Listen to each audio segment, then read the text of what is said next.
আজ নদীতে মনে হয় তেমন একটা মাছ পাবো না। সেই কখন থেকে পানিতে বড়শি ফেলে বসে আছি, একটাও মাছ পাচ্ছি না। কি হলো, এখনো মাছ পাওনি? না ভাই, তুমি বাড়ি যাও।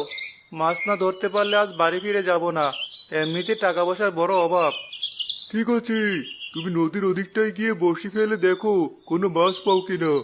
এখানে তো অনেকক্ষণ যাবত বসে আছো। ঠিক আছে, যাচ্ছি। তুমি বলছো যখন, ওখানে যদি একটা দুটো মাছ পাওয়া যায়। আচ্ছা, আমি গেলাম।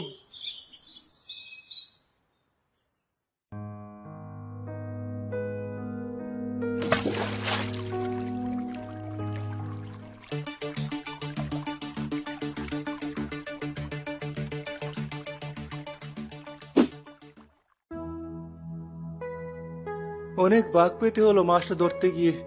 কি মাছ এটা? এমন সোনালী গায়ের রং, দেখে মনে হচ্ছে সোনা দিয়ে বানানো মাছটা। একে আমি বড়শিতে আটকা পড়ে গেছি। এ কিভাবে সম্ভব? আমি এত বোকা কিভাবে হলাম? এখন কি হবে আমার? এই মাছ দেখছি আবার কথাও বলতে পারে। কি মাছ এটা? তুমি আমাকে মেরো না। আমি সাধারণ কোনো মাছ নই। আমাকে মারলে তোমাদের নিজেরই ক্ষতি হবে। ঠিক আছে, আমি মেনে নিলাম তুমি সাধারণ কোনো মাছ নও, কারণ সাধারণ মাছ কথাও বলতে পারে না। কিন্তু তোমাকে মারলে আমার ক্ষতি হবে কেন? উল্টো তোমার মতো অদ্ভুত দেখতে একটা মাছ যদি বাজারে তুলে আমি কড়া দাম হাঁকাই, আমার অনেক টাকা লাভ হবে। না, তুমি ভুল ভাবছো। তুমি নিজেকে বাঁচানোর জন্য মিথ্যা বলছো হয়তো, তবে তোমাকে বাঁচিয়ে রেখেও আমার কোনো লাভ নেই। নিজেদের পেট চালানোর জন্য আমার এখন মাছের প্রয়োজন। সারাটা দিন বড়শি নিয়ে বসে থেকে অবশেষে তোমাকে ধরতে পেরেছি। এখন চাইলেও আমি তোমাকে ছাড়তে পারবো না। তোমার মাছের দরকার, তাই তো?